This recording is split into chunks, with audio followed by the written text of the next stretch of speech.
Hello guys, welcome back to a new video. In this tutorial, I'm going to show you how to pair devices on Shahid VIP. All I have to do is just follow my steps until the end, and let's begin the tutorial.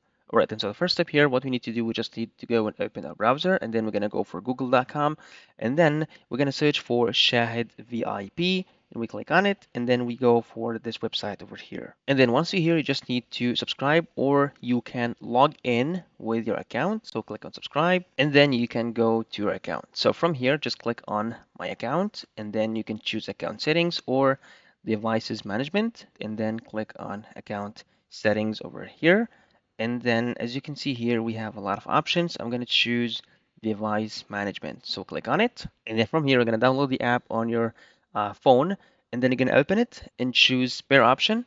And then you have a code. You're just going to put the code over here and click on pair the device. And that's how you can pair devices on Shahid.com. At the end, that was all today's video.